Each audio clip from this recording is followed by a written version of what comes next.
story you are about to hear is true. The names have been changed to protect the innocent.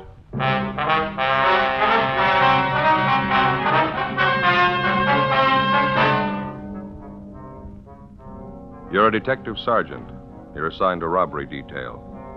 2 armed bandits invade the home of an elderly couple in your city. The aging husband is tortured unmercifully before he reveals the hiding place of his valuables. The 2 thieves make good their escape. Your job? Get them.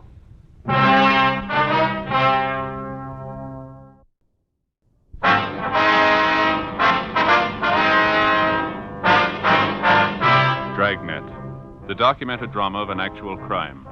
For the next 30 minutes, in cooperation with the Los Angeles Police Department, you will travel step by step on the side of the law through an actual case transcribed from official police files. From beginning to end, from crime to punishment, Dragnet is the story of your police force in action.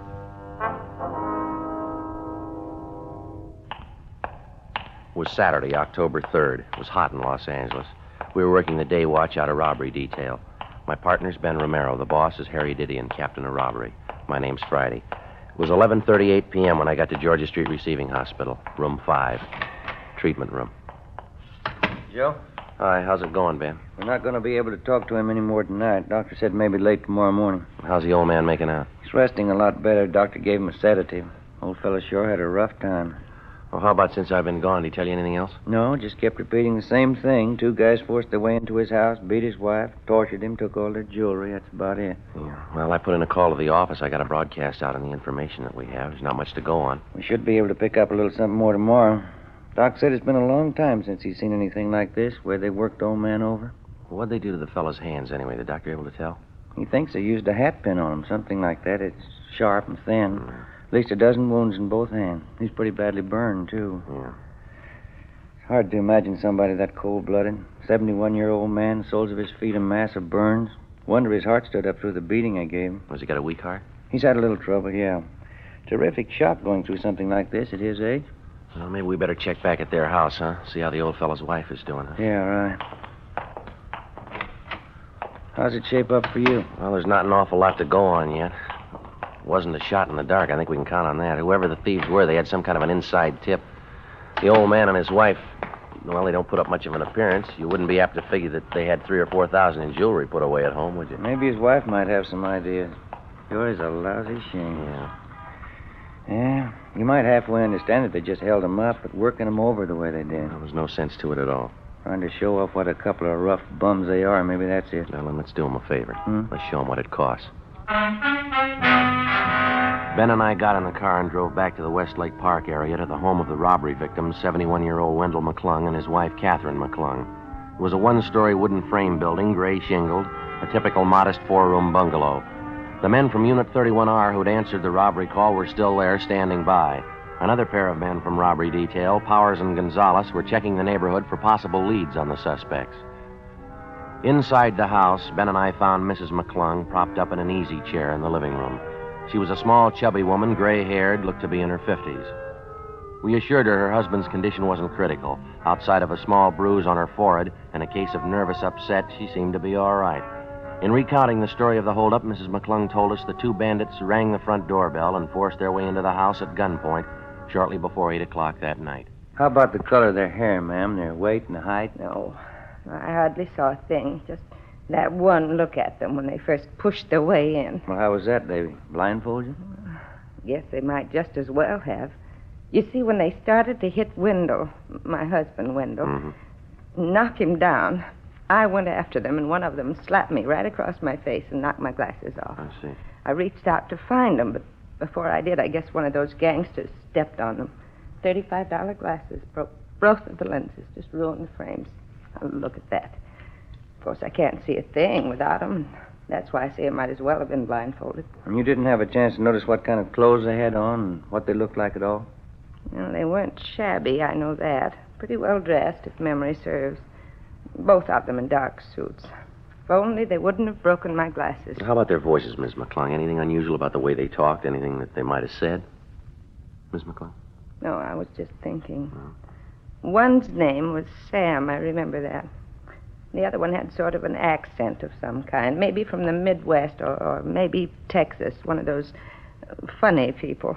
Funny people? How do you mean, ma'am? Well, you know, something like a cowboy or a farmer, that funny kind of talk. Yeah, I see.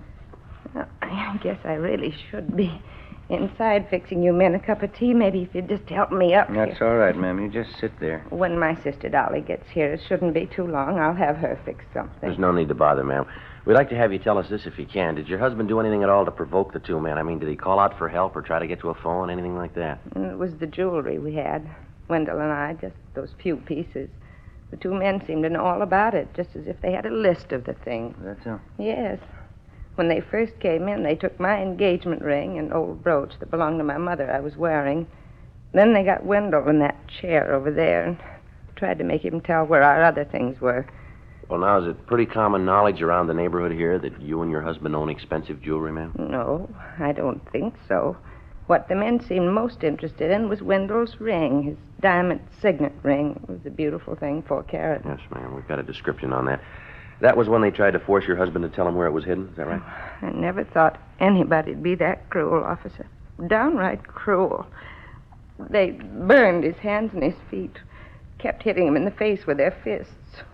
It was just terrible. Poor Wendell. He finally had to tell them. Yeah, I see. They went and found the things, and then they came back in here and ripped out the phone. Warned us not to move. Mm-hmm. And then they left.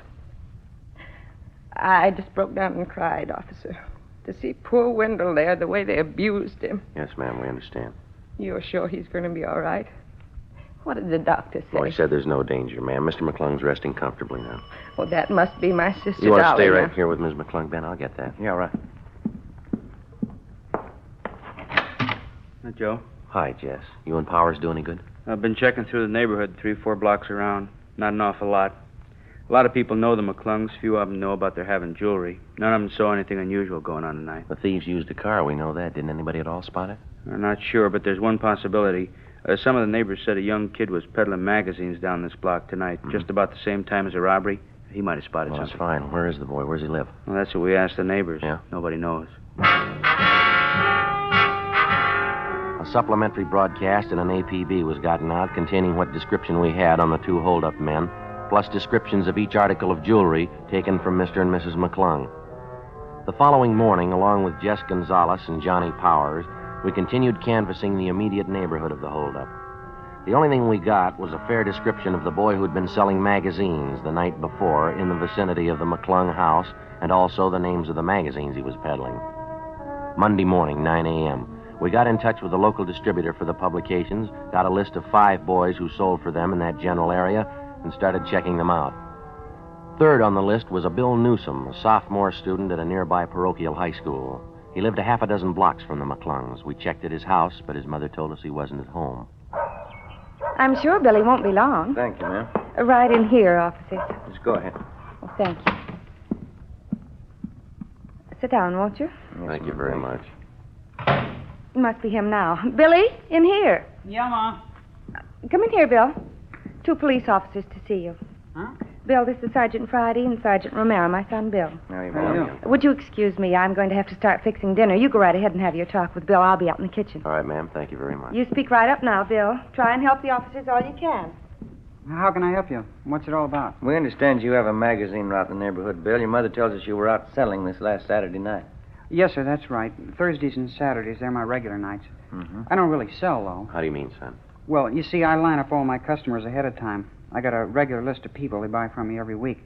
I don't do any door-to-door selling. That way's not much good. I see. Do you have a regular customer on your list by the name of McClung, Bill? That's M-C-C-L-U-N-G. Yeah, Mr. McClung. Once a month, he takes a gardening magazine. Comes out the last weekend every month. Were you over near the McClung's place Saturday night? You remember? Yeah, I was. I went right by it. I've got customers all along that block there. Say, this wouldn't be about that robbery. That's right, Bill. You heard about it? After church Sunday, a couple of kids who go to the same school I do, they live right around the McClungs. They heard about it. What time was it when you went by there Saturday night, you remember? Oh, about a couple of minutes after 9, I guess. Maybe a quarter after. When I heard about the robbery on Sunday, I thought maybe I ought to tell somebody about it. I wasn't sure about it, though. You know, I didn't want to be a pest. What do you mean, son? You weren't sure about what? This dark blue sedan I saw parked on the street there, just a couple of houses down from the McClung's place. The reason I even noticed it was because it was a new car, almost a brand new car, but it looked like the license plates on it were kind of old. Mm-hmm. What else? Well, I delivered some magazines to Mrs. Brubaker, and I got my money for them. And then coming down the stairs, I saw these two men. I'm not sure they came out of Mr. McClung's house. It was dark, you know, but I thought that's where they came from. Anyway, they went down the street, got in the car, and took off. Seemed to be in a hurry. Well, what did the two men look like, Bill? Do you have any idea? No, I didn't see them too well. Wasn't too close to them. I was about from, here to across the street from them. How about their clothes? You notice them at all? Yeah, they had suits on, dark suits, I know that. How would you describe their build, son? Medium, tall, fat, skinny? What would you say? Why, I think I'd say medium. Yeah, both of them medium. Now, about that car, Bill. You said it was a dark blue sedan, new model, and the license plates look kind of old. Is that right? Yeah, that's right. That's how I first noticed it parked down by the restaurant. How's that? About 7:15, when I started my route down on South Benson, I saw the same car parked outside the restaurant down there. Forget the name of the place now. It just opened about a month ago. You sure it was the same car? Oh, yeah, I'm pretty sure. That's why I noticed it again when I saw it up by McClung's place. I thought it looked kind of terrible. Brand new car like that with old license plates. By any chance, son, do you remember the license number on those plates? No, sir, I didn't notice it at all. I'll tell you what, though. Yeah? If I see that car again, I'll be sure and get the number for you.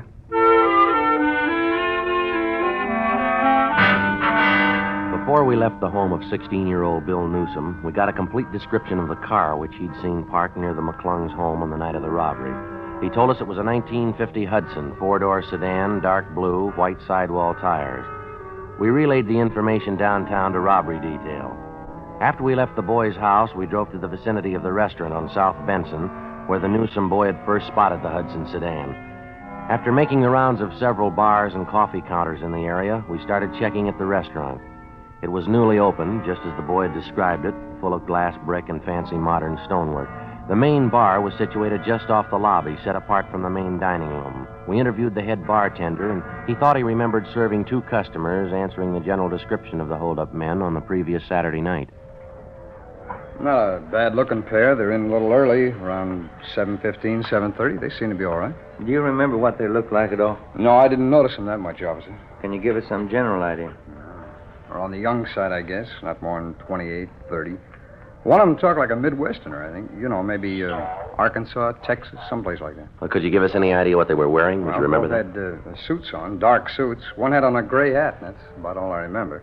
The reason I can place them at all is because Saturday was a pretty slow night at the bar. There's a new place here, you know. It takes a little time to cultivate a trade.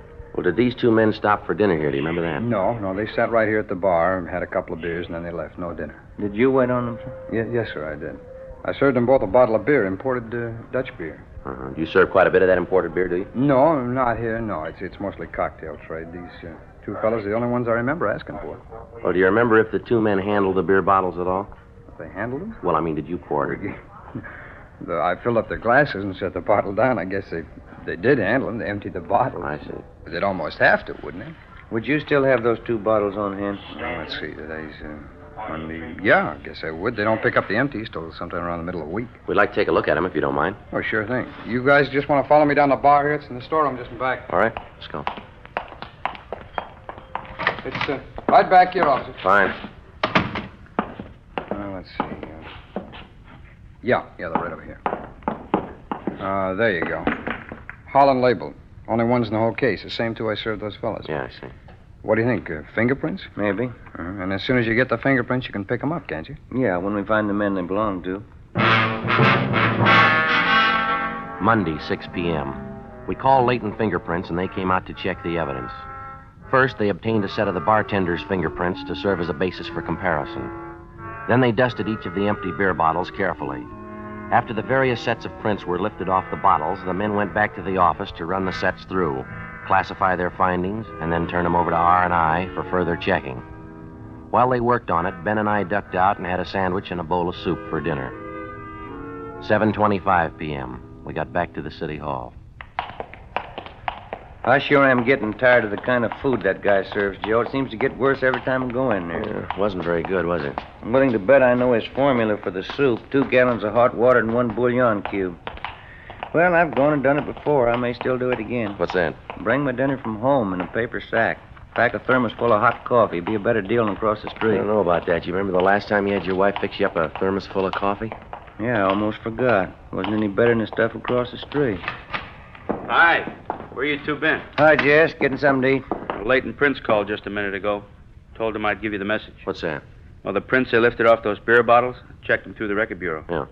Found 2 sets. They made both of them.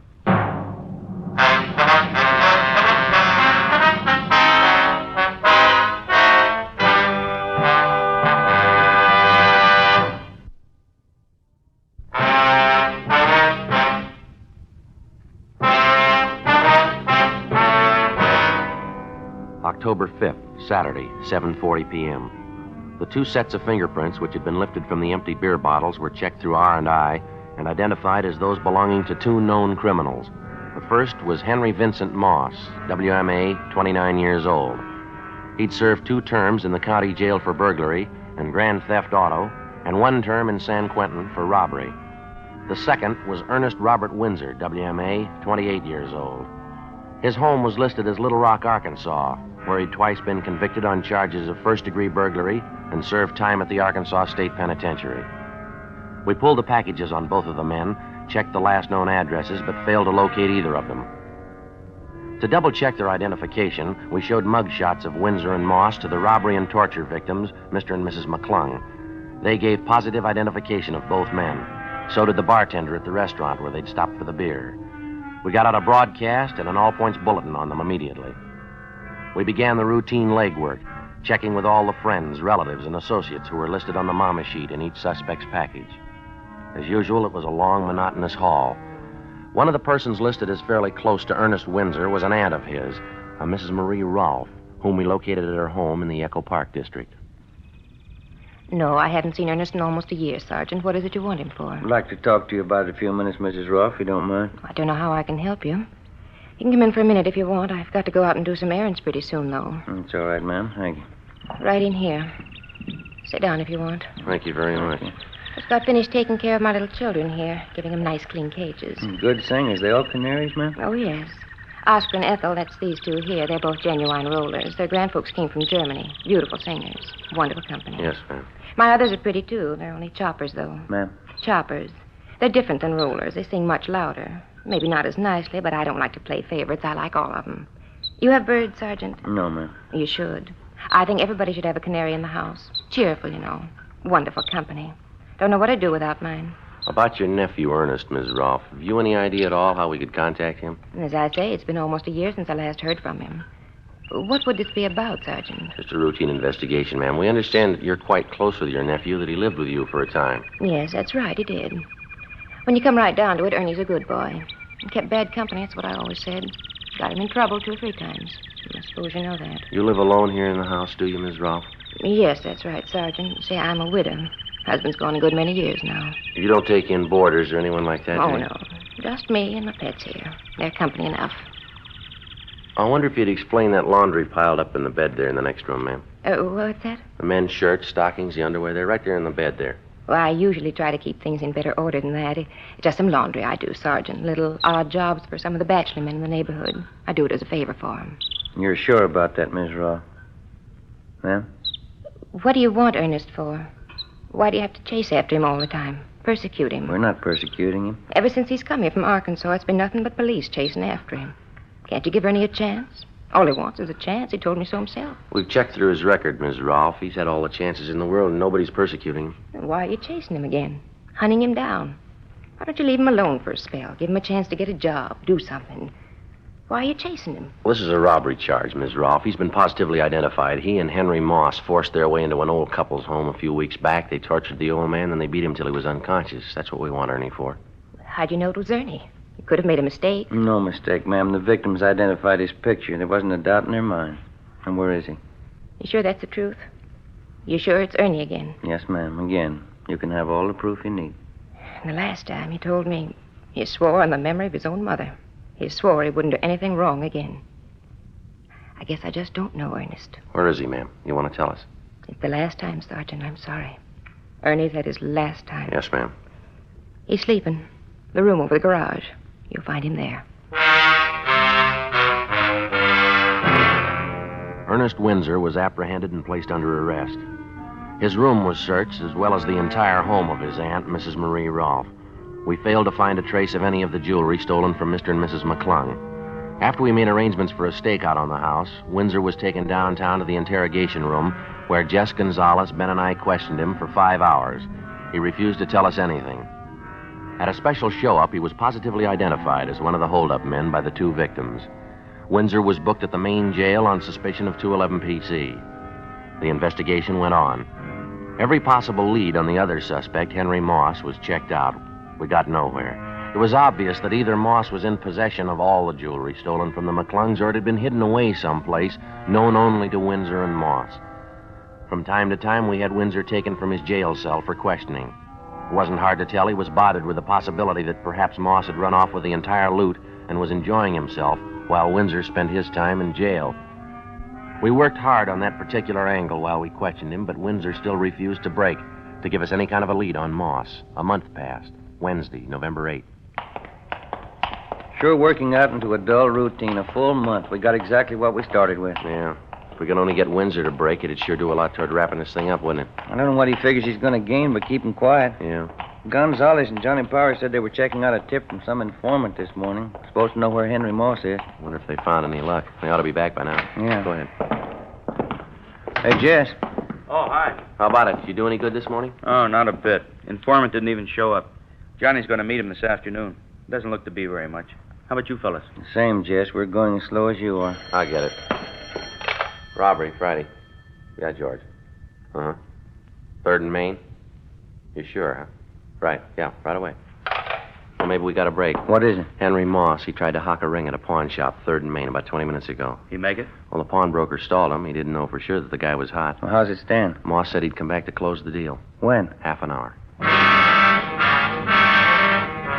11:55 a.m. A special detail of men, including Gonzalez and Powers, Ben and myself, were sent to cover the pawn shop near 3rd and Main. Gonzalez and Powers staked out in stores adjoining the place. Ben and I were stationed inside the pawn shop. Another team of men covered the rear exit. We waited. The suspect, Henry Moss, failed to show at the appointed time. We kept waiting. 1 p.m., 1:30. No sign of him. At 1:45 p.m., a young-looking, dark-haired man in a neat gray suit entered the shop and approached the manager at the rear counter. There wasn't any mistaking him. Henry Moss. He surrendered himself without even protesting. We took him to the city hall, to the interrogation room, where we started to question him. Meantime, Gonzalez and Powers located the apartment where the suspect had been staying. His rooms and personal belongings were searched, and every piece of the missing jewelry recovered. Surprisingly enough, in contrast to his partner, Ernie Windsor, Moss was cooperative, even obliging. We had a stenographer take his full statement, and then we got ready to move him over to the main jail for booking. Just a couple of questions before we leave, Moss. Sure, Sergeant, go ahead. We've had you in here before. How come all the cooperation this time? Why not? I had it figured before time. If you got me, you'd have everything you need on me. Wouldn't do much good putting in a beef, would it? Whose idea was it to start with, Moss? The hold-up deal. Yours, or was it Windsor's? Both of us, I guess. I didn't want to get rough with the old man. I mean, the way Ernie did. That part I didn't like. All I wanted was the loot. Ernie just lost his head. Too bad. All right, you ready to go? Any time, Sergeant. Hey, I wonder if I could ask a favor. What's that? Well, it's going to get a little tough in there in that jail. Wonder if we couldn't stop for a good steak and some French fries first, huh? Maybe some good restaurant around here? No, it won't work, Moss. You know I wouldn't try anything. You put your order in a long time ago, mister. What do you mean? When you worked over that old couple. Yeah? That's when you ordered jail food.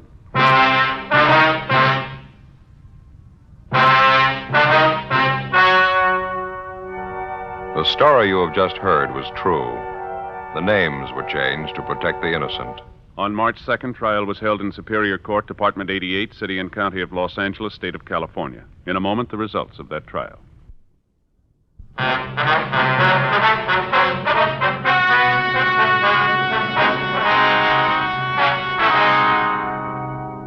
Ernest Windsor and Henry Moss were tried and convicted on one count of first-degree robbery and one count of assault with intent to do great bodily harm. Both men are now serving their terms in the state penitentiary. First-degree robbery is punishable by imprisonment for no less than 1, nor more than 10 years.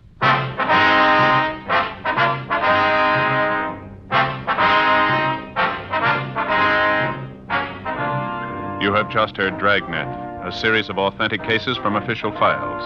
Technical advice comes from the Office of Chief of Police W.H. Parker, Los Angeles Police Department.